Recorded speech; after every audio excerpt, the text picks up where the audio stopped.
All right, welcome to episode 23 of the Carnism Debunked podcast. Today, I'm so honored to be joined by Emily Moran Barwick, who runs the YouTube channel and website bitesizevegan.org.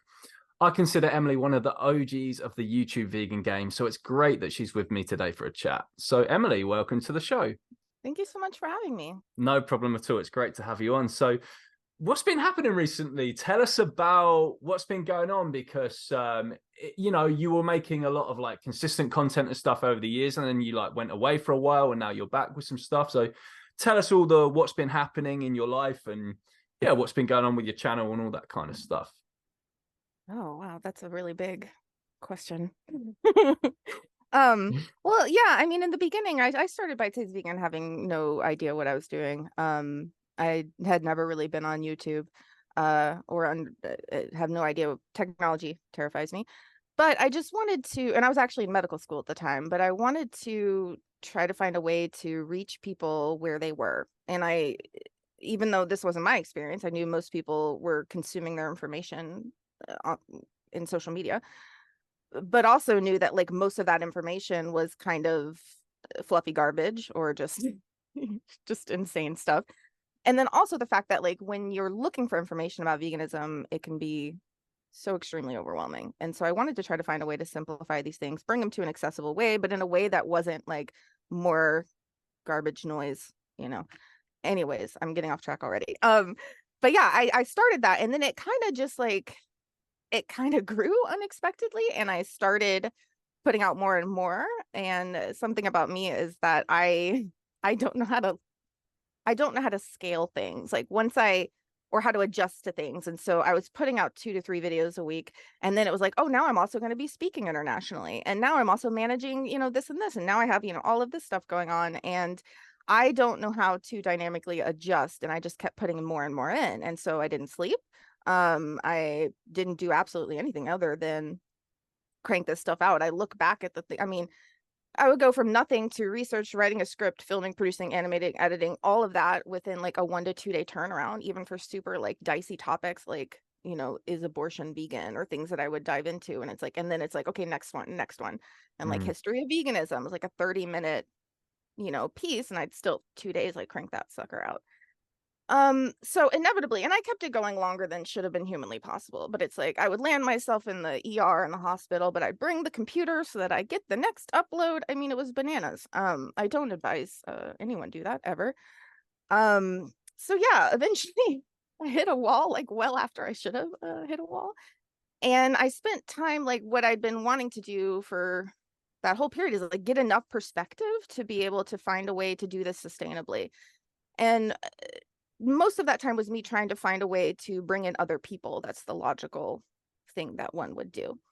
That never seemed to really work out for me. I did shift Bite Size Vegan into a nonprofit organization during that time. I overhauled the website to actually be something useful, because like during this entire time, I was popping stuff out so quick that I would just paste it onto the website, and it was terribly unhelpful. There was just a lot of work that I did in those times where everyone, I think, thought I was on vacay sipping a Mai Tai or something. I'm not really sure. But I wanted to find a way to go about this in a sustainable manner. I did not accomplish that, but I just wanted to try to come back and do what I could do. And, the social media landscape has changed quite a bit. And now I take a lot more time and care into the content that I'm producing. And I know that isn't something that's really the smart thing to do with social media, but I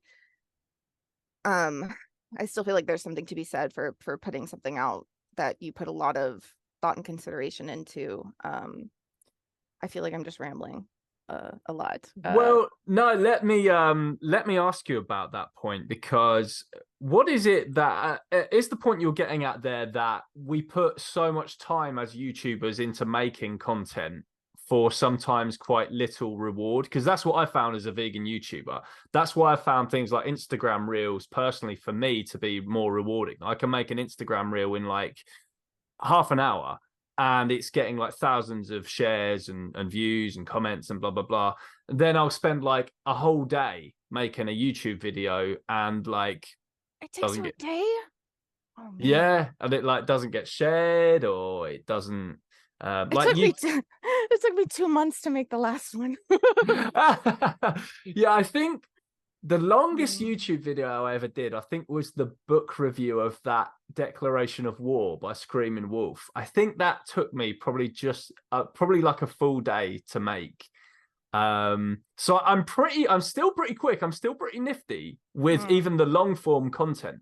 But the point is, the reward you get isn't as good for if you make the short form content. And what I think you did, what one of the reasons your channel got so big, as well as it being a fantastic channel, by the way, is that you were just in there early on YouTube when people were looking for that kind of vegan content. And I think you were one of the channels that got early in there so it could get a lot more of an exposure. There was people like you and Vegan Gains, for example.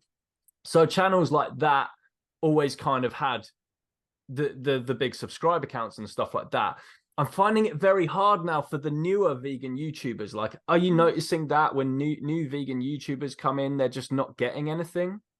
I don't know. I mean, I find it interesting that like around 2016 there was a huge shift for me with the algorithm. And that's also like it was almost like a changing of the guard. That's when like Ed came in and like other YouTubers like Mike the vegan started, Mm-hmm. and like there's channels that got traction and mine kind of started to die. It was like right when I posted this gonna sound conspiratorial and it might have no basis in reality. It was right when I posted a video about being censored by YouTube because like my speech got age restricted. And right after Right. that, every time I posted, I'd lose subscribers, less people were being notified and everything. And ever since then, it's kind of been the reach has like really, really declined. And of course, now there's so many algorithmic changes where subscriber numbers, from my experience, almost mean nothing anymore. Hardly any of my subscribers have the bell whatever dance Right. you have to do done because that didn't Yeah. exist back when my channel grew. So Oh. so for me, my reach and everything is diminished. About for every video I release, I get about, at least in the, I get about from notifications, I'll get about maybe 100 people see the video because of subscriber notifications, so that's useless. Yeah. Um, so I do feel like, yeah, at the time it might have been that I had, I just kind of came at the right time, but then I feel like there's almost like also an eventual atrophying to channels. At least for me, that's what I've found. And it is like, I mean, this is one of the things that kind of took me out and that continues to be really devastating for me mentally and emotionally, is that I put so much into the content I create. Like I said, this last video and article I put 2 months into because I'm reading through like 80 to 100 very, very dense scientific studies. And then I'm also Yeah. trying to find a way to, I mean, it's like, I think it's hard. People have often said to me, oh, I wish I could explain things the way you do. And it's like, this doesn't just come out of my face, like I Mm. spent 2 months torturously figuring out how to present this, and then all the considerations of not only like a non-vegan audience, but the vegan audience, and then the vegetarian audience, and then people from different backgrounds. And then you also have to be thinking in YouTube mind, if I front load with all of this stuff that I'm going to put on the article, but like you got to think people are clicking off and clicking off and clicking off because like you need to like entertain them, but then you also don't want to do it to the point that you're oversimplifying the science or making it so catchy and memey that it does disservice to the gravity of the. So there's just a lot of considerations, and I think it's Mm. exhausting. And then even the best video traction, it seems anymore, has maybe a week max to have like active live. So then it's really kind of hard to pour like 2 months of your soul and everything into something and then be like 3 days later it's like, well, that's done. And it's rough. Well, yeah, and I mean, well, what's happening is, there's this massive shift now to short form content as well. It seems that especially younger people, I think, are just not watching long YouTube videos. Yeah. I'm wondering, given the name Bite Size Vegan and in relation to times, are you going to focus more on sort of short form content, TikTok and uh, Reels and stuff like that? let me tell you, I am never getting on TikTok, everybody. I have to draw the line somewhere. I cannot handle it. I'm never doing Mm. it. I apologize to everybody. That would make the most sense, wouldn't it? For me to do short form content. And I have tried, I've given it a go. Um, I know it would be the smart thing. It is just, it's not the way my brain works. Mhm. I I also find like the kind of thing like on Instagram, I'll do, and these take me a stupid amount of time, but I'll do like a preview kind of thing of my YouTube video, and you got to keep it kind of short. But I find that then everybody on Instagram watches 30-second thing I've made, and then they want to comment and argue about why didn't you talk about this? Why didn't you talk about this? I'm like, this is a 30-second clip from a 12-minute video that goes that and it's like, I've laid these things out in a very meaningful way for a reason. And if you just take a little 30-second thing, then of course you're not getting and I find like you can't really have like a meaningful conversation around that, at least in the way that I approach content. And so I think that there's people, probably everybody in the world can do that kind of short form content better than I can. It's just not the way that my my brain works, I don't think. And I know that that's, a disadvantage for me with the way that social media is. And I did initially, Bite Size Vegan, the name of it was about not just short content, but it's always been about simplifying complex things. And I still feel like my content is true to that. It's just the complexity of stuff is so intense that sometimes a 16-minute video or 12 or 10-minute video, that is still extremely simplifying. But it's definitely expanded beyond like my original 5 minutes or less kind of and that's so funny now that 5 minutes used to be short, and now it's like people are like, oh, this is a minute long, I can't Right. Yes. I can't Yes. do it. It's you know crazy. Well, I think the effects, if you look into the actual effects that things like TikTok are having on our brains, and especially the brains of young people, mm, it's actually having similar effects to the harms of pornography on people, in that it's something to do with short circuiting the reward pathways in your brain. So it's mm, actually making people lazier. It gets you quicker gratification. People are looking for quicker gratification and a dopamine hit mm.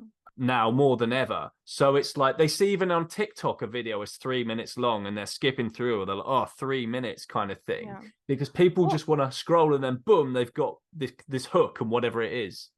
and I think so. Here's the thing, like for me, and I hope that this whole interview isn't just about social media stuff, because No, no. oh man. But I mean, something I think that's important, at least from my perspective, is like it is so, and this when you're in, and I think it's difficult maybe for people who aren't on the creator side of things with social media, but when you're in that, it is really, really easy to start to get lost in that. Like you can get so focused on like what's going to get the clicks, what's going to get the whatever.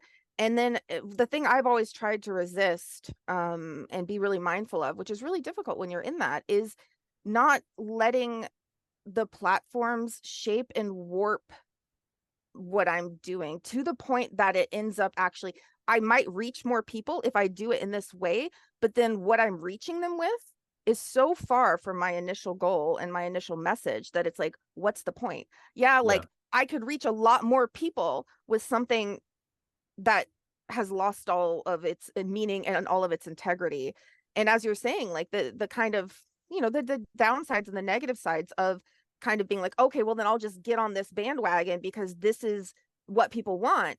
But I think there's something to be said for the like what we want isn't always what's best for us, and it isn't necessarily also what's going to like feed the parts of us that, there's I just think there's something to kind of be said for that. But like there's parts of me, of course, like in that, the fact that being a digital creator, the only feedback I get, like as far as being able to track, am I being effective, is numbers and analytics. But I think it's a really dangerous thing because numbers and analytics, views and stuff, that doesn't tell us the quality of the message that's being relayed. It just shows how many people have just watched the thing that we've put out there. And so Hmm. I think but it can be really hard as a creator because like you do get to that, like you really want to see that because that means wider views. But I think there's something to also be said for like what is it that we're actually reaching people with, and is there actually greater value to reaching less people with something more impactful and meaningful than more people with more noise? I don't Yeah. know.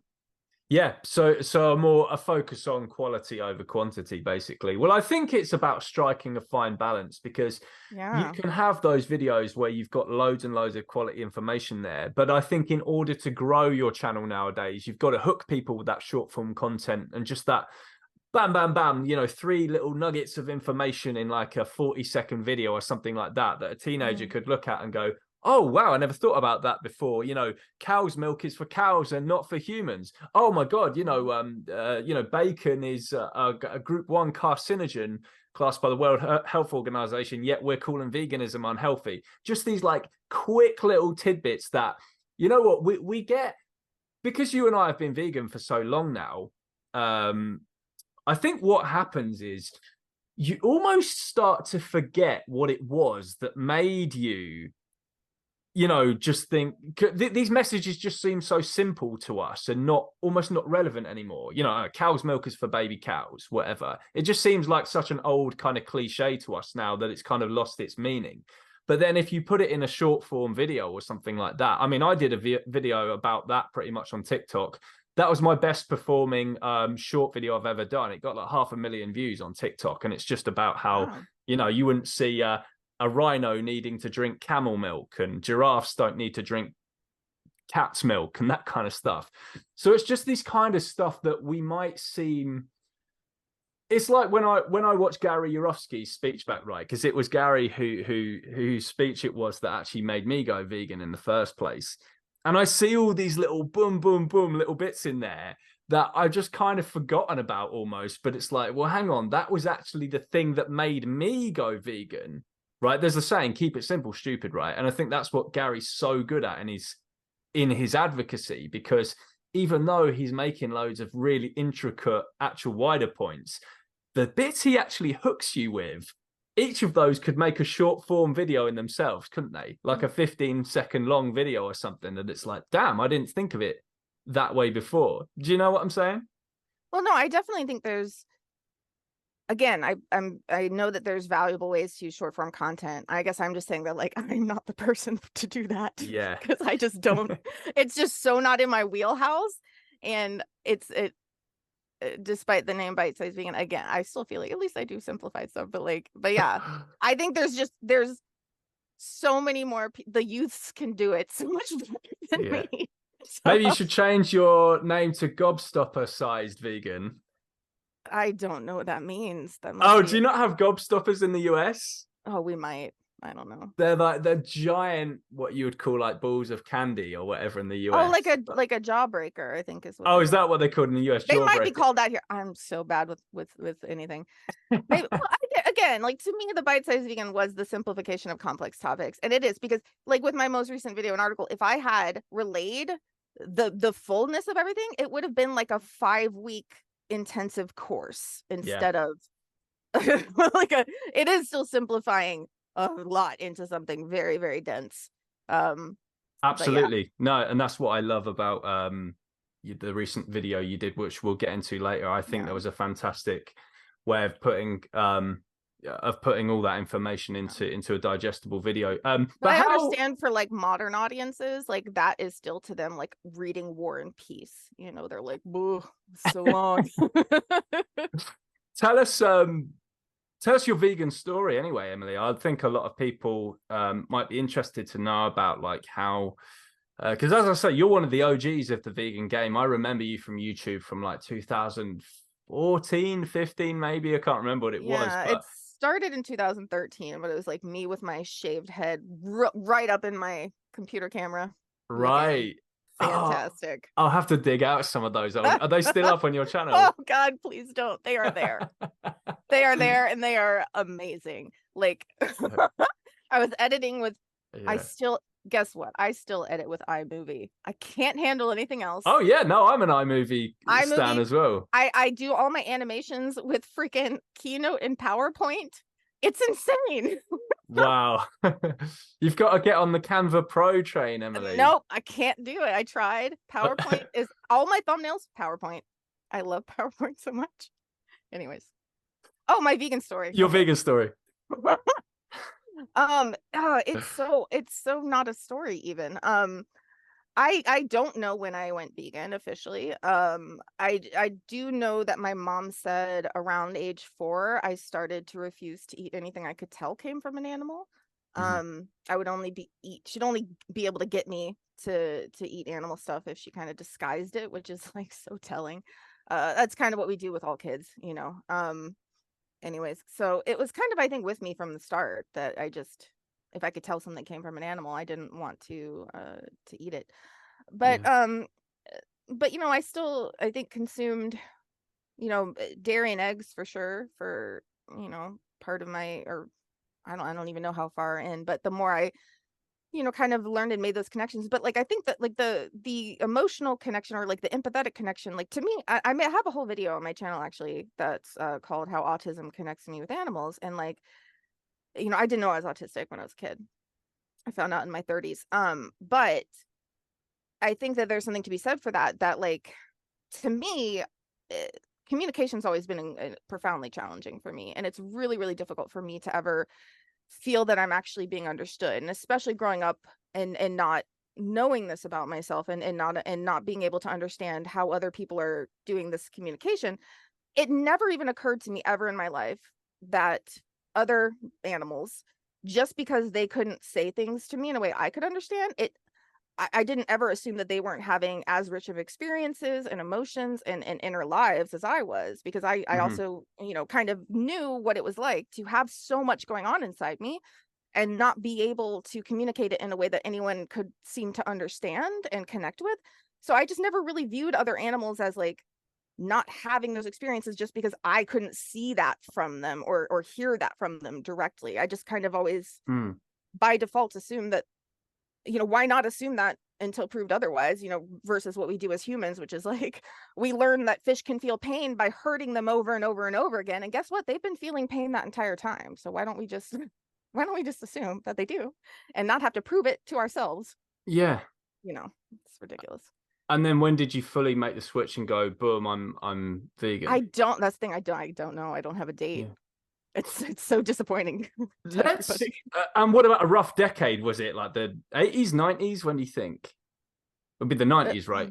It was like, it wasn't, I don't think it was, well, I don't know. Honestly, you know, I mean, I don't know.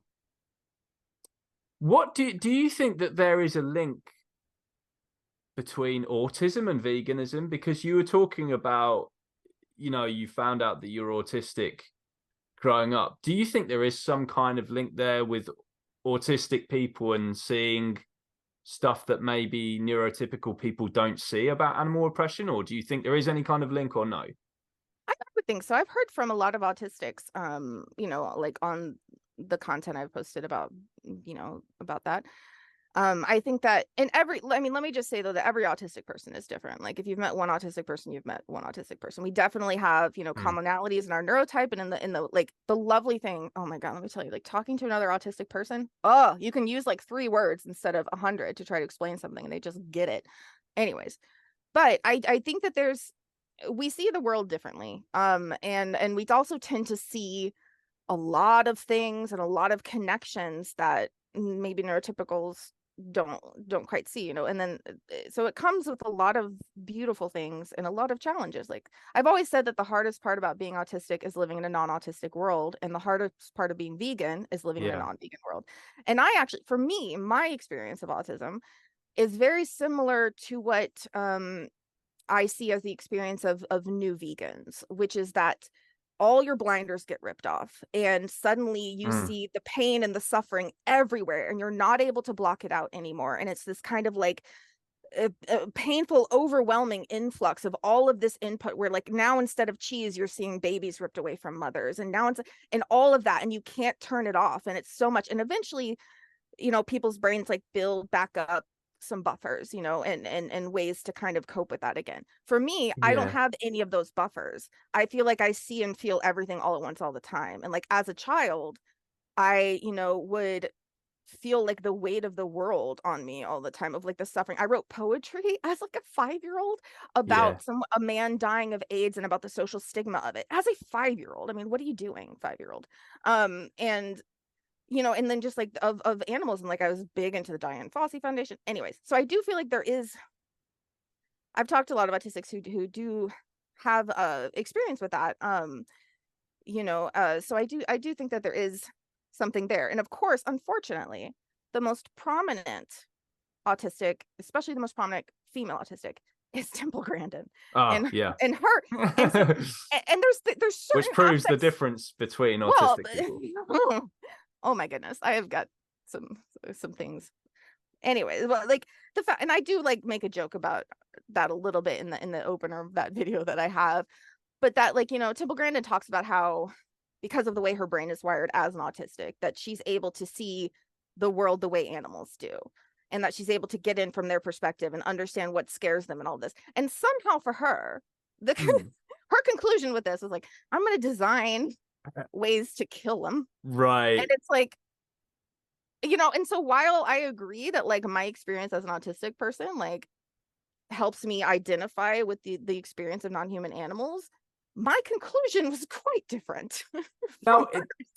this is going to be confusing for a lot of people who are unfamiliar with autism, right? Because now, just before I proceed, I just want to say a lot of people who know me seem to think that I'm autistic. Mm, I don't think I am, but a lot of people who know me do. Like I was telling you before we started about the thing I have in my phone about I note down what year I was when I was certain ages and stuff, which is like, and you kind of resonated almost with that about you have to have like an orderly kind of thing in your head about what age you were in certain years and kind of stuff like that. But the thing that would confuse many people, I think, about what you've just said is, as far as most people are aware, the thing with autistic people is they actually aren't able to get into the heads of others.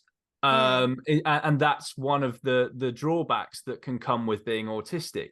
Now, taking that into account, how, like, can you explain there what you were just saying about both yourself and what Temple Grandin are saying about, Yeah. seeing the world the way animals do? Because as far as science seems to say, I thought that it was the opposite, that autistic people have a limitation there in Mm. seeing that. Yeah, that's actually a giant it's a misconception, but it's one that stems from bad science, where they did this experiment forever ago with these puppets.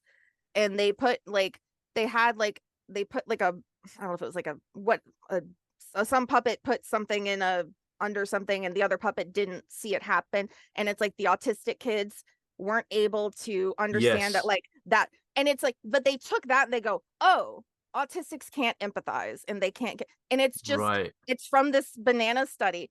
And what more recent research, and actually, like, autistic back in the day, like in the 30s and 40s, when, like, there was kind of simultaneous discovery of this, like there was Hans Asperger, but then there were also, like, there's Anna Weiss, I think is her name. Like there's two predominant women within the field of autism who get kind of mowed over by Hans Asperger and Leo Connor, and those of course are Yeah. the males that everyone attributes it to. But even back in the day, like in the 30s and 40s, especially in Vienna, Austria, like they were really understanding autism in a way that now we're just starting to circle back to. Mm-hmm. um and there's these two neuroscientists who actually came up with something called the intense world theory, which is still very, it's very much kind of along the lines of like this other, the a more comprehensive understanding of autism. But that autistics, rather than like, there's this really lovely article about it on medium.com. I think that's by, anyways, it's one that, there's like a really beautiful quote in that where they're talking about with this intense world theory that actually, do you mind if I read a quick excerpt from it? It's okay if you Please don't do. include it. Please do. Okay. It's That'll on do. medium.com, and it's about the Markham. So the Markhams are the neuroscientists that started the intense world theory. I will just say, in this article, they talk about animal experimentation that they do for this, which I think is rubbish and is not something that should be relied upon or Yeah. is Oh, ethical. it's like the China study, isn't it? We use the China study even But though like it, the it the had animal yeah, testing in it kind of the thing. theory itself, I feel, Yeah. is sound, and also like investigate, you can investigate it without doing that to mice, like, so I'm just, that's a Right, caveat. right, Okay. right, right. But anyways, this is like a, from this article, this I feel like is a really great passage where she says, like, imagine being born into a world of bewildering, inescapable sensory overload, like a visit from I'm sorry, I'll just, oh, okay, yeah. Everything is a barrage of chaotic and decipherable input, a cacophony of raw, unfiltered data. Just to survive, you'd need to be excellent at detecting any patterns you could find in the frightful and oppressive noise. To stay sane, you'd have to control as much as possible, developing a rigid focus on detail, routine, and repetition. Systems in which specific inputs produce predictable outputs would be far more attractive than human beings with their mystifying and inconsistent demands and their haphazard behavior. This, Markham and his wife Camilla argue, is what it's like to be autistic. They call it the intense world syndrome. The behavior that results is not due to cognitive deficits, the prevailing view in autism research circles today, but the opposite, they say. Rather than being oblivious, autistic people take in too much and learn too fast. While they may appear bereft of emotion, the Markhams insist they're actually overwhelmed, not only by their own emotions, but by the emotions of others. Consequently, the brain architecture of autism is not just defined by its weaknesses, but also its strengths. Um, it's not characterized by a lack of empathy, the Markhams claims. Social difficulties and odd behavior result from trying to cope with a world that's just too much.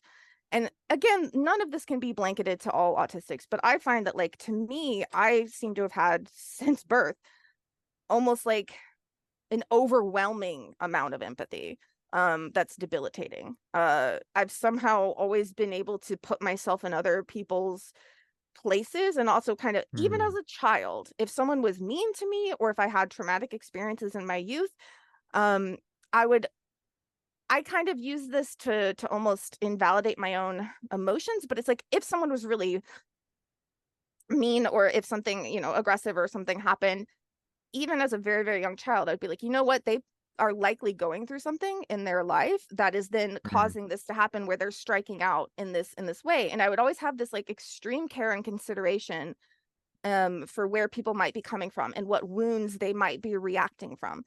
And of course, this kind of ended up compounding my own trauma, in that I found over time, it seems most people do not give that consideration. And so even though I would extend that empathy and consideration and understanding to everyone around me, I didn't get that reflected back a lot. And so as an autistic too, like there were many times where like I still don't understand what, but it's like I could misstep socially or stuff because I don't understand all of that. And then it's like I would get Mm. kind of punished, or, like just have a lot of negativity come at me for something I could never understand, which was very baffling. And yet there I was continuing to empathize and understand it. And I would never lash back at people because it's like, well, I Mhm. understand that they might, but then not having that reflected can be a really painful experience. But yeah, like I it's can. a real misconception that autism is a lack of empathy. Most for a lot of us, it's actually we have an extreme amount of empathy, which is debilitating in this world.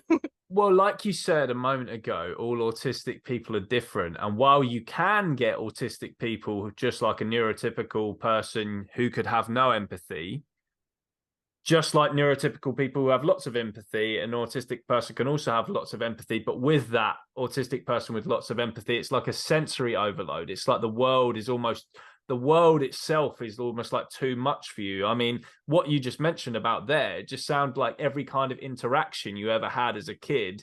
You're thinking through every kind of little step here, like it's a game of chess, and all these Hmm. things are just building up and up and up and piling up in your head, and it kind of just gets the weight of the whole world then just goes on your Yeah. shoulders, right? Well, and that's also another thing that really inspired me to make Bite Size Vegan, was that like I was trying to somehow give to the world what I so desperately wanted, which was like, how do you sort through all of this noise and this complexity and this chaos of what we as humans have created, and bring it into something that makes sense.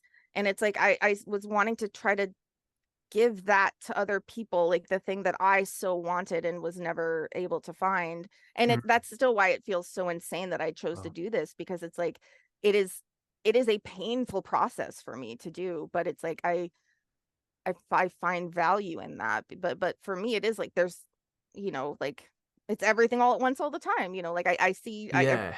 I process everything so quickly. So it's And like you're trying to take that overwhelmingness out for other people because there's so much scary information to take in, and that's the idea of bite-sized vegan, right? You're just making this bite-sized and you're just trying to put this all out yeah. in a digestible way.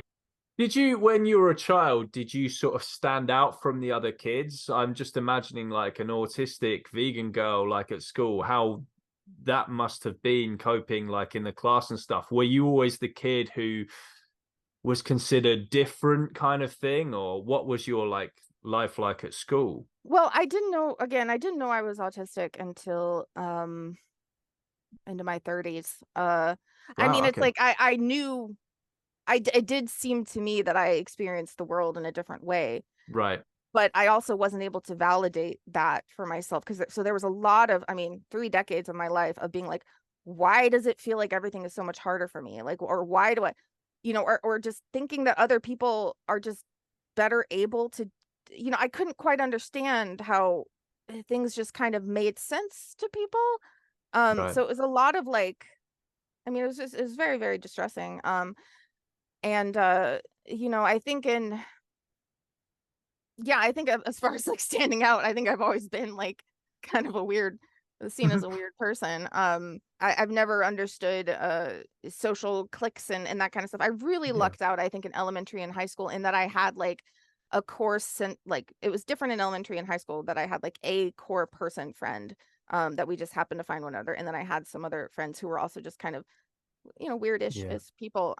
But then I found in my adulthood that wasn't able to kind of find that. And I think, again, I do find a lot of parallels and mirrors between what I hear from vegans and their experience of the world, and what I hear from autistics and their experience of the world. Because, we're as autistics, we're in a world that is not only not built for the way our brains work, but is like a direct assault daily to the Mm. way our brains work. And it's actually neurologically traumatic to the way our brains work. And then as vegans, we're in a world where we are also being continually traumatized by Yeah. just what's happening all the time. And so it's like I feel a lot of parallels there. Yeah, that's interesting. And then as for the weirdness thing, I have a little theory actually, Emily, as to why so many of us seem like a bit weird, right? Now, us vegans. Now, you join the vegan movement and you do notice there is a high propensity of weirdos in the animal rights movement, right? It is just true. Um, Not that you don't get weird carnists as well. You get, I mean, do street outreach for God's sake on a Saturday in Bristol or wherever, and you really see how many weird carnists walk among you. But I do think there's a high propensity of, I think stereotypes often come from somewhere, and the reason I think there are so many like kind of weird people who stand out a bit in the animal rights movement is because we're the type of people who weren't scared to stand out. A lot of people eat animals because it's normal, it's one of the three ends of carnism, right? Mhm. Um, and I think we're just the type of people, we were never really scared to be like the weird kid at school. We were never scared to have that opinion that differed from the norm.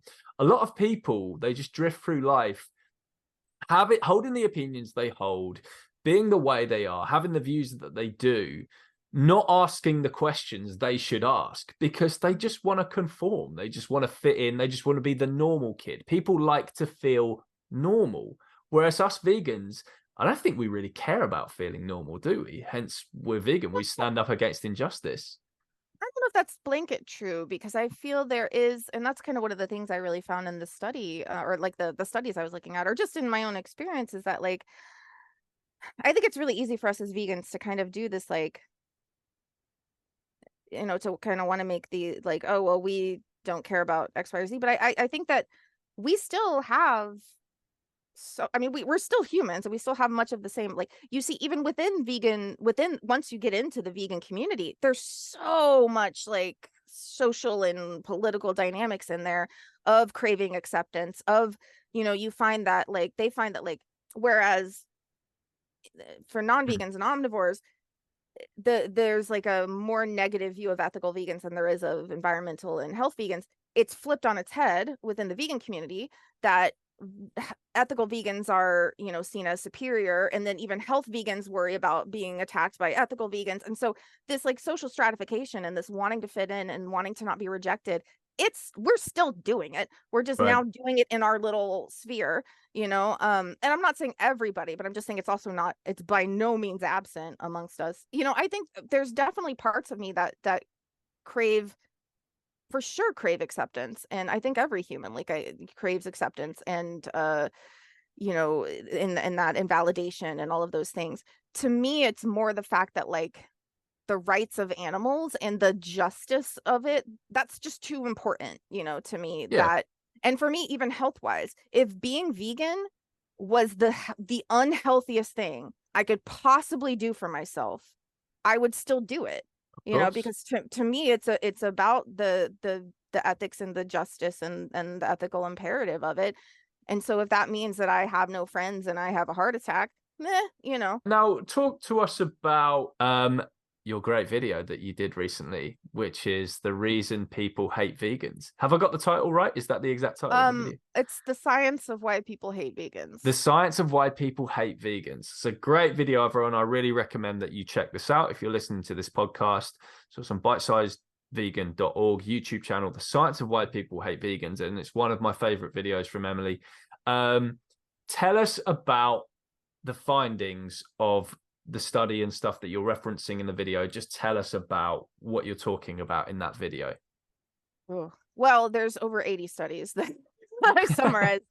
And there's like a lot of different areas. So I don't know if you have one, like a particular part you'd like me to start with, or let's go with the key findings. So just for anyone listening now who's thinking, well, hang on, why do people hate vegans? What is basically the key finding that you found from compiling all those studies that the reason that people hate vegans is? There's quite a range of reasons why people have anti-vegan bias. And even within, so there's anti-vegan bias, which is you know, but then even within that, or kind of even separate, there's also stereotyping of vegans and stigmatization of vegans. And these are all separate concepts, but they're all also interrelated. The reasons that I think most people are familiar with is when it comes to, you know, cognitive dissonance is what a lot of people are more familiar with, the cognitive dissonance. And I start with that actually in the videos. I talk about how vegans trigger what scientists call the meat paradox. And I think that's probably what most people are most familiar with. And, you know, the meat paradox is what scientists use to describe how omnivores simultaneously believe that it's wrong to harm animals, but they keep eating animals.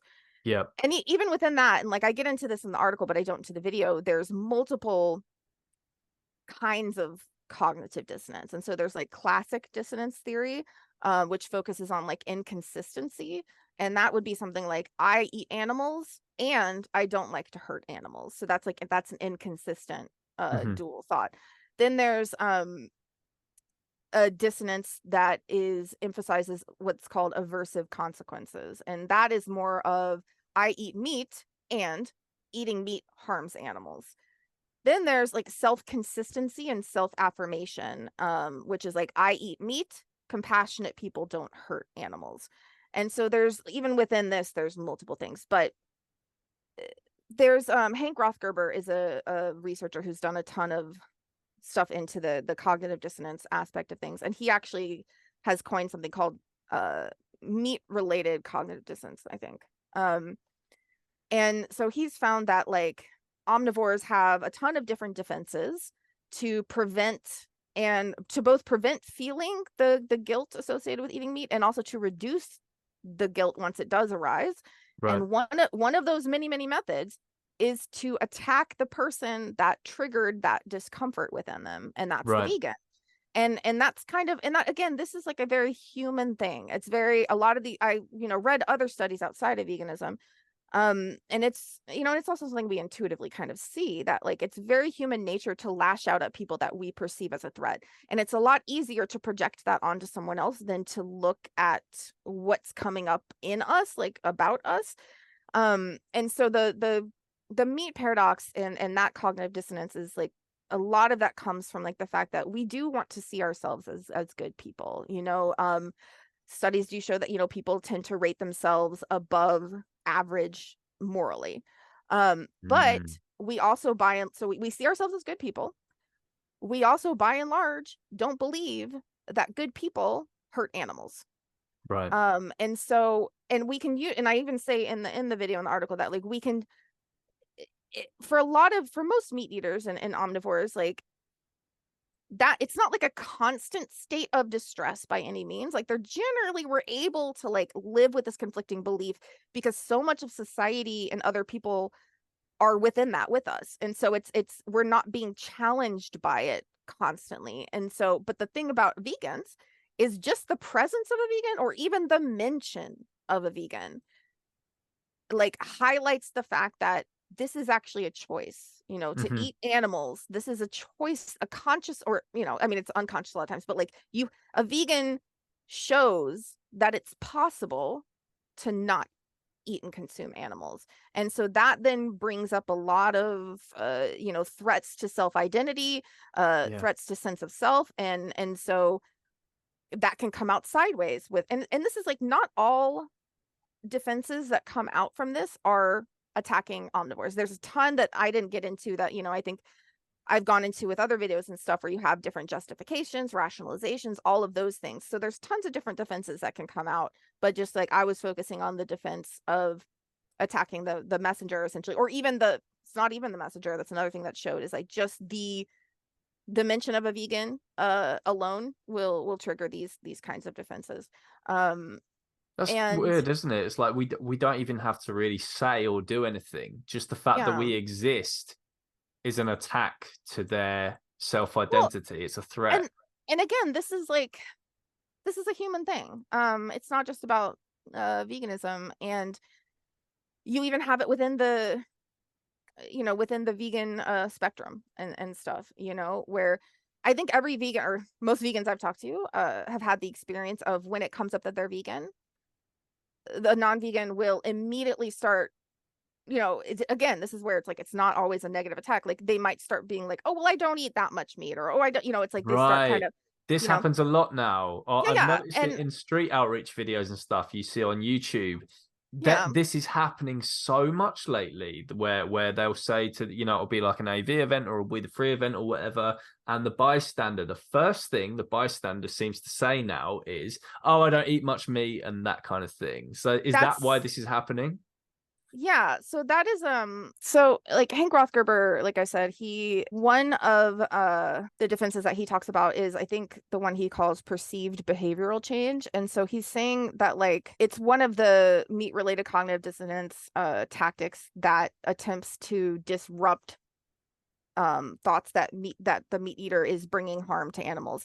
He says, as a substitute to actual change and in an effort to eliminate the belief I eat meat, despite evidence to the contrary, individuals strategically attempt to convince themselves and others that they avoid meat consumption. Also attesting to the motivated nature of self-report. 3 times as many Americans indicate they had decreased meat consumption as opposed to increased it during the last 3 years, and 54% expressed they were attempting to reduce consumption. These are claims difficult to reconcile with a general pattern of increased meat consumption in the US. So he said this perceived behavioral change strategy may be common and affect reported dietary identity. At least a dozen studies have documented that some people claim they are vegetarian, but then simultaneously acknowledge that they eat red meat, chicken, and or fish.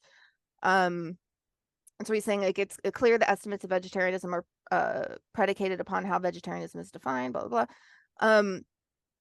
So he's saying that like although some of this discrepancy may arise from genuine confusion about what defines vegetarian, from a dissonance perspective, some of it may also reflect wishful thinking designed to make oneself feel less guilty about harming animals, the environment, or personal health. He's talking about this like almost like in the sense of just like for oneself is to try to like, you're kind of almost tricking yourself. But like of course in the presence of a vegan, it's like a preemptive defense. Like so for some people, they might just directly start attacking the vegan. Hmm. But this is like more of a reduction of harm.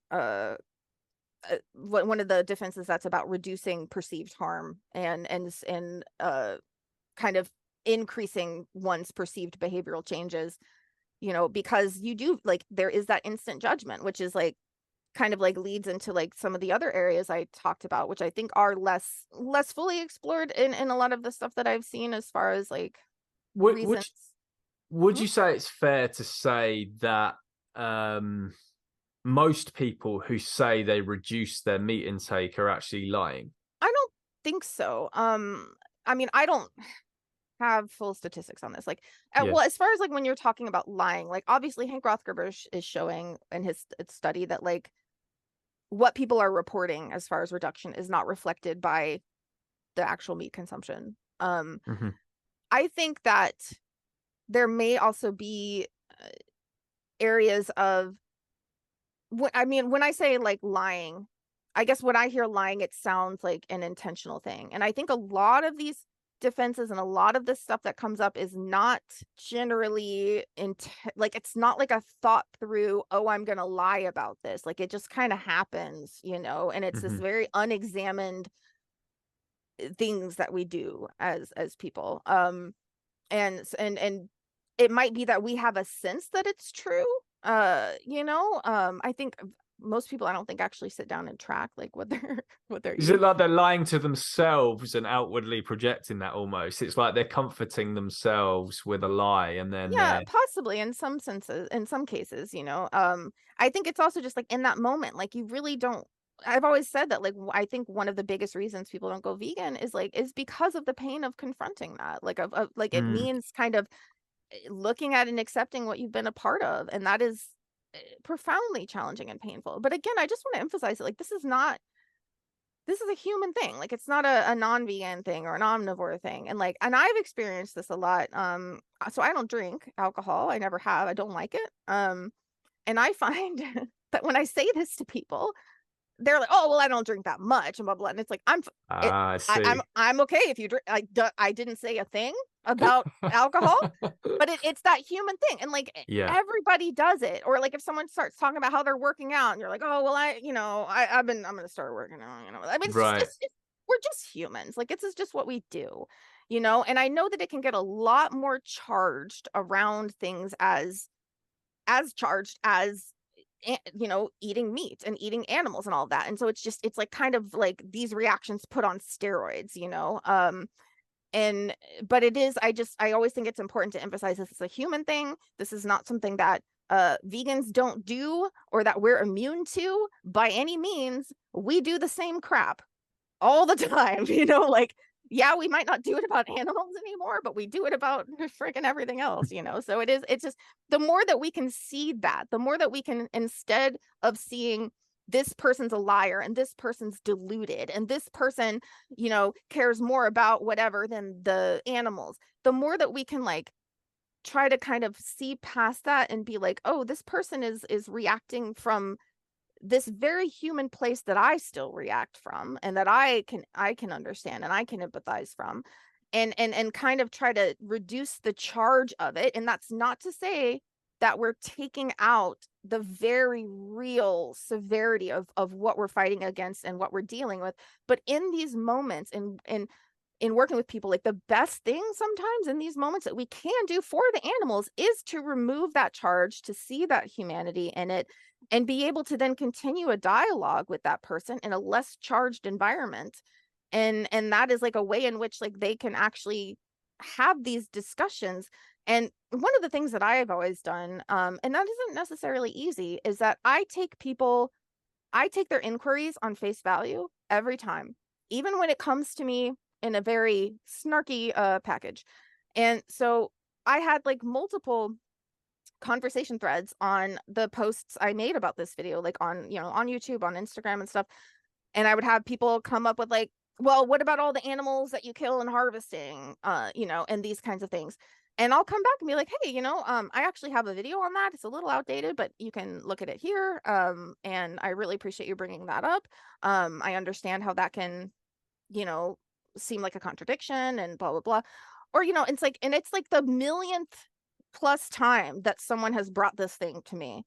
And you know, the vast majority on social media are probably not coming from a sincere place. They probably are just coming from a, oh, I gotcha, haha, you know. But I'm going to treat every single one of them like they are sincere, and I'm going to come back to them like they are sincere. Mm, And I actually had a 5, 6, 7 lengthy exchanges with some omnivores who were like, you know, they actually took that information, they went and they watched the video and the article, and they came back to me and they were like, oh, that actually really helped answer my question. And then we yeah. continued to have an exchange, and they were like, you know, like, I find that every time I talk to vegans, like, it's not like this, you know. And I was like, you know, I was like, and I understand that. I'm sure that that's been your experience. I don't doubt that you've had those experiences, you know, like, this is a very charged area. And I was like, I think also it's maybe good to consider that, you know, one, like a group or a handful of people don't represent that entire group. And I was like, I've had very, very many negative experiences with non-vegans, but I don't assume that every non-vegan is going to be like that. And I was like, just like when you came to me with this, I'm not going to bring my history of all of these other people into my conversation with you. And I was like, and I try to make that conscious choice. Well, it's so easy for us to do, to not take these comments at face value, Oh because yeah. we see this comment will appear on one of our posts. Are you going to go tell a lion not to eat a zebra? Now, we're just going to assume that is just a troll dickhead or just an idiot and respond with a snarky meme, right? Yeah. But, you know, from what you're going on, what you were saying just then, going on that, could it be the case that actually we could tactically respond by taking some of or all of these comments at face value and actually thinking, oh, maybe this person is just asking from a genuine thing because they're genuinely wondering what vegans would say to that, and if you give them a well thought out answer, it might change their mind. I mean, perhaps I'm just Well, and I wishful will thinking, maybe, but I don't know. well, and I will say that I also understand how demanding and exhausting that is. And I don't want vegans to think that, like, well, how the hell am I supposed to come at all of these dicks with empathy? Yeah.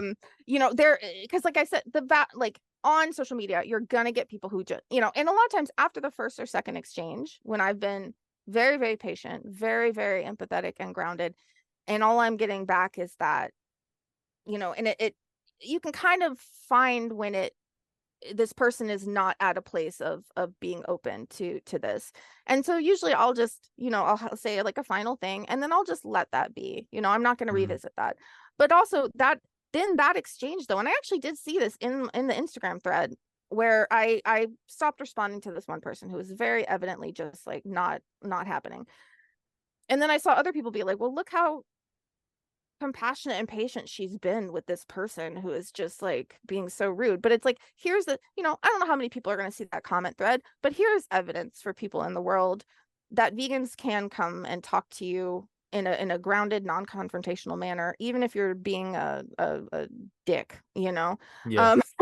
So, but I also want to empathize with vegans that like that is not an easy thing to do. One of the most stunning findings, I think, from the video, and you put it, I think, in a more articulate way that I'm about to phrase it, is that it's something about the reactions we get that are the most hostile are often from not because the person disagrees with us, but it's because they do agree with us. Talk to us about that. One of the things that is found in the study is that, or a number of the studies, is that the more that we agree with someone morally, but they act on those morals in a way that we're not willing to, or we're not currently acting on, Yes. the more that we're going to resent them.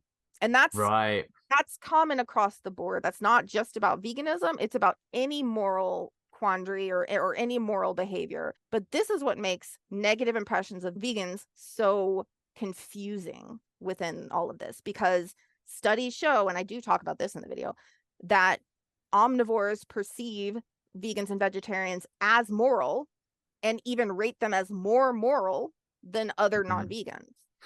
And so you would think, all right, and they also rate vegans and vegetarians as more competent. So then it's like, okay, well then how the hell are people having such horrible impressions of vegans? Yeah, why do they dislike us? Right. And you would think even on the, and this was, again, this is why it's so hard to figure out what to include and what not to include in a video, and why I just kind of put more into the article. But this is one of the many questions that researcher Ben de Groove, he's Dutch, he explored in his work. So he, and I didn't get to get really deep into his, but he has, and this is something I'd love to explore in another video. He has something, and he's coined the vegan paradox. You know, we have the meat paradox and we have the vegan paradox. He wanted to explore this, like, why the hell are vegans so disliked when on these scale, like, because they're seen as very moral, that's supposed to be the most important thing.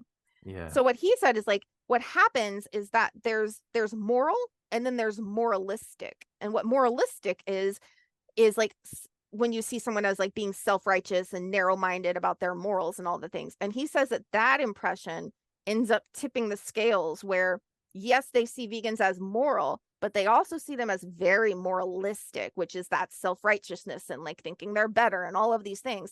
And so, and he kind of, in his vegan paradox, so like that's his vegan paradox, is like, in the meat paradox, it's simultaneously I like animals, but I eat animals. In the vegan paradox, it's vegans are moral, but they're also moralistic. And so it's like Hmm. you value the moral aspect of them, but then you're repelled by the, oh well, they're, and it's also with like, he also puts it on the scale of like, they're viewed positively as moral and committed, but then they're negatively viewed as arrogant and overcommitted. So it's a really fascinating thing where it's like the very things that people regard positively about vegans, because that's another important thing to show is that in these studies, and I have like the word clouds from bin studies, people do have positive associations with vegans, but they just have a lot more negative, Hmm. and that kind of overshadows the rest, and especially because there is such a drive to negatively stereotype and to stigmatize vegans in order to protect oneself. He has a whole flow chart on it that's I really highly recommend. If you go to the article on my website about the science of why people hate vegans, I do link directly to his studies because he's got stuff that is fascinating. He's like flow charted out kind of like this thing about like how the vegan message comes in, and then you have like the meat paradox and then the vegan paradox, and how they're all interrelating, and how these different defenses come out to, you have like the positive thoughts about veganism, and then how that's countered by this defense, and he's mapped it all out in this way that's absolutely fascinating, and that I think is really really important for vegan advocates to look into, because some of his studies actually focus exclusively on the way in which vegan advocates are perceived by non-vegans. And then he also has like, of course, like through his entire studies and stuff, he'll have recommendations and things like that about how we can take these things into consideration when approaching people, because it's really interesting, but it was all stuff that I had to cut for time. And what I think a lot of people seem to find interesting was what's called anticipated moral reproach, and that is like when we assume someone's judging us morally, or that they would. And so then one of the ways that we can react to that is to defensively or preemptively attack them to Yeah. protect our self-image. And like, this again kind of speaks to that studies were showing that omnivores tend to actually overestimate the degree of actual judgment that comes from vegans, and they'll Right. even just create it. So like in one of the studies, like there was like a paragraph about like, Bob is a student who plays lacrosse and does whatever the hell and blah blah blah.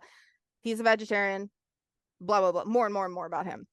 And it was like just that, and then they had, like a paragraph about Bob that didn't include that he was a vegetarian. There's nothing in this that says anything about Bob's feelings ethically. I don't think it was Bob, but Yeah. it did show that like study participants, their defenses got raised just by this one mention of that. And so it is this, we anticipate judgment. Yeah. And vegans have it on the other side. So like omnivores are anticipating being judged by vegans. Vegans are anticipating being seen as judgmental by omnivores. And so everybody's got their defenses up, and everybody's, you know, defenses are heightened, and it just kind of perpetuates the whole thing. But Right, because we always hear like how do you know if someone's a vegan? Don't worry, they'll tell you. But actually, in certain yeah, situations, I don't like to mention it. I do like to shout about it on social media. Well, absolutely. I'm not shouting about me being vegan. I'm shouting about what's happening to the animals. But if I'm like, I don't know, in a work setting, or I'm just meeting some new people for the first time, wherever, I'd rather not mention it in many Yeah. cases, because Well, and like we have and that that as well. yeah, that's something that I also wasn't able to fully get into. Like I feel it was hard to neglect a lot of the vegan side of this, but there's actually a study that I have in my bibliography, and that I would really recommend to people, where it's actually, the title of the study is great. It's called "How Do You Know Someone's Vegan? They Won't Always Tell You: An Empirical Test of the Do-Getter's Dilemma." And it's talking about how so many vegans avoid anyone knowing that they're vegan because of this. Like we and, That's interesting. Yeah. in the really interesting, like the study that I really highlighted at the end, and I tried to really take a positive spin on it, as I always try, was a focus group study where they talked to vegan students, omnivore students, and vegetarian students. And this study was exploring the social barriers to veganism, and I think it was super important. And they talked about how, they talked about this phenomenon too, of that, vegans anticipate being seen negatively by omnivores. And interestingly enough, and I didn't kind of put this into the video clearly, but while omnivores are shown to overestimate, like I said, the degree of judgment from vegans, vegans seem to be pretty spot on for estimating how they're going to be perceived. Like we're pretty Interesting. spot on about like the very things that the vegans are saying, like people are going to think that I'm whatever. And it's like, turns out they do. They do think that about us. And so vegans anticipate being stigmatized. Omnivores anticipate being judged, but omnivores also anticipate being stigmatized were they to go vegan. So then one of the reasons they're, resistant to going vegan is that they're anticipating being seen in the same way that they see and treat vegans. That's interesting. And then, it's like a vicious circle almost. Right. Well, and then like I said, vegans are anticipating these negative reception from omnivores, and so then we essentially will end up reacting sometimes. We'll see these questions, and Hein Rothgarber actually points this out. It's like we'll see questions and things from omnivores as an attack when sometimes it isn't, but we're so primed for that. So we'll come back at them with the very kind of thing that they expect from vegans, and so then we reinforce that cycle and they're reinforcing the cycle. And so one of the reasons that people hate vegans is the same reason that causes vegans to sometimes act in a way that then makes people hate vegans. And it's just this like, constant cycle that we're all perpetuating. Yeah, no, it's all very interesting stuff with that study. There's some really great findings in that, so I do recommend everyone watches that video. How I noticed, I noticed. I mean, when I've always obviously been watching your YouTube content, and one of my favorite sort of series you did was with Gary Yourofsky, who's obviously the guy who's basically responsible for me turning vegan. Do you speak to Gary much these days? And if so, like, how is he, or has he kind of just disappeared from the ether, so to speak? No, Gary's in retirement and he's enjoying that. I speak directly with Erica, his wife, and awesome. And I hear from Gary through her or sometimes in the background. But yeah, no, he's in his retirement, and he wrote a retirement letter that's on his website that is still up there. So yeah, he's well. And yeah, he was and remains an inspiration for me and my work. Like in the beginning, I think I shared with you before we started recording that like it took me about 3 decades to be able to talk about veganism, and watching Gary was one of my foundational ways of starting to find those words. I mean, I was already vegan when I saw his speech, but I was really, really struggling to put to words everything, because again, I feel everything with such intensity that I couldn't find a way to get it into words other than like either yelling at someone or just like not being able to say anything and just kind of looking at them like a weirdo. It just shows how impactful that speech was, because it's like, not only was it good for non-vegans like myself at the time I saw it, it was even good for current vegans who were seeing it, and it could help, galvanize and help, help inspire them in so many ways. Yeah. Well, and that's like a double-edged thing that I didn't realize initially, even with my own work, is like I set out to try to make content specifically for non-vegans. And then I found that like a lot of vegans were finding my content really, really helpful for them to either directly share to other people or to be like, oh, now I see a better way to talk about this. And so that was a really interesting dynamic for me that I wasn't expecting initially, and now of course I've made speeches and content specifically for vegans. But it is, I think also it is a really helpful thing, like for us to be able to see how are other people approaching and talking about these things, for different audiences. And just coming to the end of the podcast now, Emily, and I want to thank you so much for all your time and talking through all that stuff. But I was just wondering, do you have an explanation for the seemingly high dropout rate of vegans at the moment? I mean, people becoming ex-vegans. I don't know. You said before we even started the podcast, you don't really use social media that much. So I don't know if you're seeing every single thing that's happening, but I'm very much on top of it and I'm seeing this kind of stuff happening. I have my own theories as to why it is and actually why it's not so quite as scary as we think.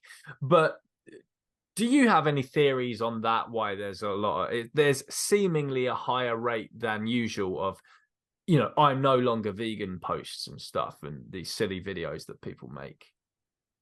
I am not familiar with the online trend of that. I do Yeah. know that in a lot of the research I read, um, and again, this is where especially those researchers of the social study or the final study that I highlighted, a lot of these researchers talk about how we really need to look more into and be more attuned to these social barriers, like the social stigmatization and all of that, because they say that this is actually a huge reason, not only for people not going vegan, but it's a massive reason why people stop being vegan is the lack of support from friends and family, the rejection that they feel, the isolation that they feel, the aggression that they feel aimed at them.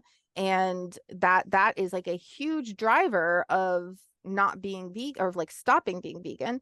And that also, like, at least the different people who were asked within these studies were saying that like what would be the number one thing for you to make it possible for you to consider transitioning away from eating animals. And for them it was all about having the support of friends and family, and also for there to not be this social stigma to it. And I say in the video, like, essentially they just want to know that they're going to be accepted and they don't want to have to fear being hated. And the more that society as a whole like can lessen the stigma of vegans and veganism, and people don't see, oh, if I'm vegan, I'm going to be rejected and I'm going to be attacked. The more people are open to considering it and to staying in that space when they don't think that everybody is going to go after them. And so there is great value to the non-vegans who like show that acceptance and show that value, even if they are not there yet. And I think that's something to be valued versus to be like, well, you're still doing this. I think there is value in that as well.